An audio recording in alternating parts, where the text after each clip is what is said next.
ഇന്നത്തെ ഒരു ജനറേഷൻ പലപ്പോഴും നമ്മുടെ ട്രഡീഷണൽ ഫുഡ്സിൽ നിന്ന് അകന്നു പോകുന്നതാണ് നമുക്ക് കാണുന്നത്.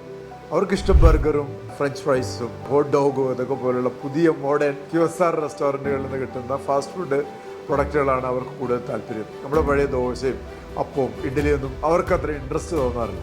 അതിൻ്റെ ഒരു പ്രധാന കാരണം അതൊക്കെ പ്രിപ്പയർ ചെയ്യാനുള്ള സമയത്തിൻ്റെയും കൺവീനിയൻസിൻ്റെയാണ്. ഇപ്പോൾ നമുക്കറിയാവുന്ന 1 മിനിറ്റ് നൂഡിൽസ് അവൈലബിൾ ആണ്. അതുകൊണ്ട് തന്നെ നൂഡിൽസ് വളരെ പോപ്പുലറായി. അതിപ്പോൾ നമ്മൾ ഇന്ത്യയിൽ ഒത്തിരി ക്വാണ്ടിറ്റി ഒത്തിരി ആൾക്കാർ ഉപയോഗിക്കുന്ന നമ്മുടെ കുട്ടികൾ മുഴുവൻ കഴിക്കുന്നൊരു ഭക്ഷണമായിട്ട് മാറി. അതിൻ്റെ പ്രധാന കാരണം ടേസ്റ്റിനോടൊപ്പം തന്നെ കൺവീനിയൻസാണ്. എന്തായാലും നമ്മുടെ അപ്പത്തിനും ദോശയ്ക്കും ഇഡ്ഡലിക്കും ഒന്നും ടേസ്റ്റിന് കുറവില്ല, പക്ഷെ അതിൻ്റെ കൺവീനിയൻസാണ് ഒരു മേജർ ചലഞ്ച്.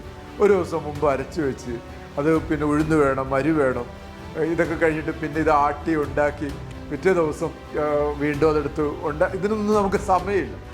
അതുകൊണ്ട് വളരെ പെട്ടെന്ന് ഈ 1 മിനിറ്റ് നൂഡിൽസ് പോലെ തന്നെ 1 മിനിറ്റ് അപ്പം, 1 മിനിറ്റ് ഇഡ്ഡലിയുടെ ഉണ്ടാക്കാനുള്ള കുറച്ച് സമയം വേണം. പക്ഷേ ഈ ബാറ്റർ ഉണ്ടാക്കാൻ വേണ്ടിയിട്ട് 1 മിനിറ്റിൽ, അഥവാ പ്രൊഡക്റ്റ് തന്നെ പറ്റുമെങ്കിൽ 1 മിനിറ്റിൽ തന്നെ ഉണ്ടാക്കുക. ബാറ്റർ ഒരു 1/2 മിനിറ്റിൽ ജസ്റ്റ് വെള്ളം ഒഴിച്ച് കലക്കി ബാറ്റർ പ്രിപ്പയർ ചെയ്യുന്നൊരു സമയത്തിൽ അങ്ങനെ ഒരു പ്രൊഡക്റ്റ് ഉണ്ടാക്കിയാൽ നമ്മുടെ ഈ പ്രൊഡക്റ്റുകൾ നമ്മുടെ ഒരു വരുന്ന ജനറേഷനും നമ്മുടെ ട്രഡീഷണൽ പ്രൊഡക്റ്റുകൾ ഉപയോഗിക്കുന്നതിന് അത് പോപ്പുലർ ആവുന്നതിനും കാരണമാകാം എന്ന ചിന്തയിൽ നിന്നാണ് സത്യത്തിൽ 1 മിനിറ്റ് പ്രൊഡക്റ്റുകൾ ഡെവലപ്പ് ചെയ്തത്.